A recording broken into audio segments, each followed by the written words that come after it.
Halo teman-teman, para pencinta dan pemerhati psikologi.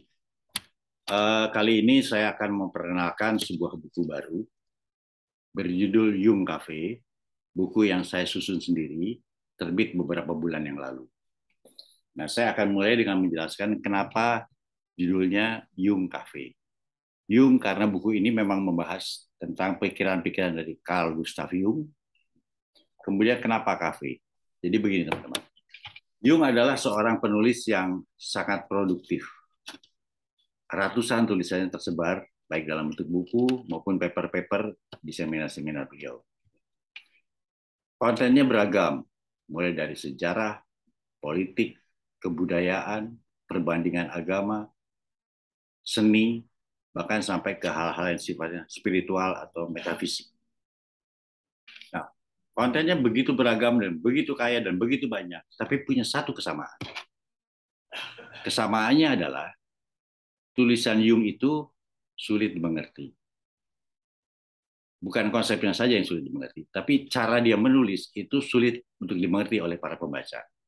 Karena dia kalau menulis berputar-putar dulu ke sana kemari, baru menyampaikan apa yang dia mau. Itulah ciri khas dari Jung. Dan Jung tahu itu bahwa dia bukan penulis yang baik. Tapi dia tidak akan pernah mau menyederhanakan dan tidak pernah mau meringkas, apalagi meringkas ya.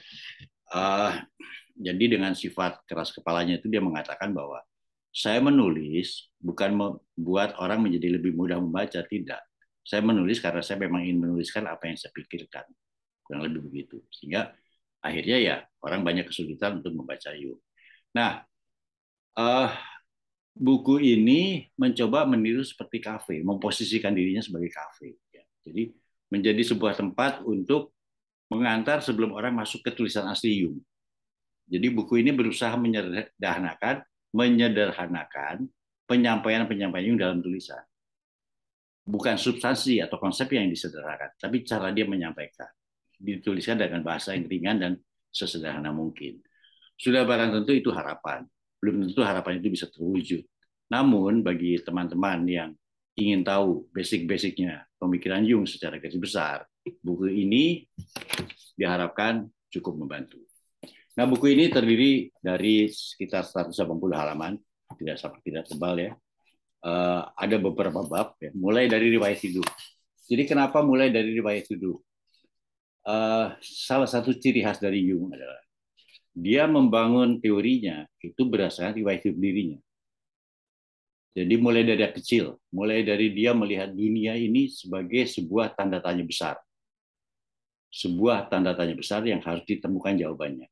Itulah yang membuat dia berkelana ke sana, ke sini, pemikirannya yang berkelana dan juga fisiknya yang berkelana, sehingga bisa membangun fondasi-fondasi teorinya. Itu riwayat hidup dia. Nah, juga ini menjelaskan di dalam riwayat hidup termasuk waktu saat dia melakukan terapi.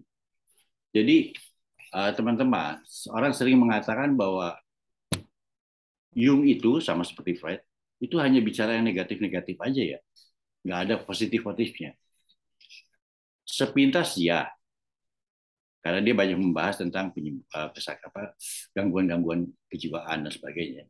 Tapi kalau kita mau lebih masuk ke dalam, kita bisa memahami kenapa demikian, karena Jung juga Freud itu membangun teorinya bukan dari bangku universitas, bukan dari riset-riset akademis, tapi dari kamar praktek. Nah, orang yang datang di kamar praktek sudah pasti orang yang bermasalah secara kejiwaan. Nah, dari situlah dia menemukan berbagai hal yang akhirnya dia susun menjadi sebuah teori psikologi analitik. Itu yang menjelaskan. Nah, kalau dibilang negatif, full ya penuh sepenuhnya ya enggak juga, karena di ujung Jung itu berusaha agar orang itu bisa mencapai sebuah pribadi yang tumbuh dan berkembang dan yang baik lah itu kan. Nah, cuma agak berbeda. Kalau kita lihat misalnya di humanisme, di Maslow atau di yang lain ya sejenisnya, itu bahwa yang namanya orang sehat itu adalah orang yang mampu mengaktualisasikan segenap potensi yang dia miliki. Di situ orang dikatakan dia sehat atau nyaris paripurna. Nah, beda lagi dengan misalnya Viktor Frankl. Dia mengatakan bahwa orang sehat, orang nyaris paripurna apabila dia bisa merumuskan dan menemukan makna hidupnya. Jung juga punya bahwa ada sesuatu yang positif yang harus dikejar oleh orang, yaitu wholeness, keutuhan. Jadi yang namanya keutuhan itu adalah ketika seseorang bisa mengkoordinasikan antara kesadaran dia dengan ketidaksadaran yang dia miliki maupun ketidaksadaran kolektif, maka dia menjadi sehat. Maka dia menjadi pribadi yang tumbuh, yang baik, dan berkembang. Nah, itu dasar-dasar itu sekaligus juga dasar teorinya Jung seperti archetype. Teman-teman sudah tahu archetype ya. Banyak sekali archetype. Dari mana datangnya, kenapa dia dominan pada diri kita dan kenapa tidak, bagaimana sikap kita terhadap archetype kita yang miliki ataupun terhadap archetype orang lain, itu ada dibahas dalam buku ini. Nah, yang dua bab terakhir ini agak khusus, yaitu tentang psikoterapi. Jadi saya ambil sumbernya itu dari tulisan-tulisan Jung sendiri, pengalaman-pengalaman di kamar praktik, juga dari pengalaman dan pengakuan dari para kliennya, mantan kliennya. Nah, di situ saya akan mulai, buku ini akan memulai dengan filosofinya dulu. Jadi kita akan lebih mudah mempelajari Jung apabila kita memahami filosofi apa yang dia anut. Yang dalam hal ini adalah filosofi Heraklitus ya, tentang polaritas. Nah, kemudian prinsip apa di dalam psikoterapi? Ada 5 prinsip. Pertama, tidak ada orang yang sepenuhnya sehat. Penjelasannya nanti ada. Kemudian Jung sangat luas dalam metode. Dia tidak terpaku pada sebuah metode. Lalu rahasia adalah kunci. Kita semua tahu itu. Keempat, apa tujuan dari psikoterapi? Tujuan psikoterapi, kalau menurut Jung di dalam buku ini dituliskan, saya tuliskan bahwa tujuan psikoterapi adalah sang klien mendapatkan sebuah identitas baru. Menanggalkan identitas yang dia miliki yang sebelumnya, mendapatkan sebuah identitas baru yang lebih adaptif terhadap lingkungan.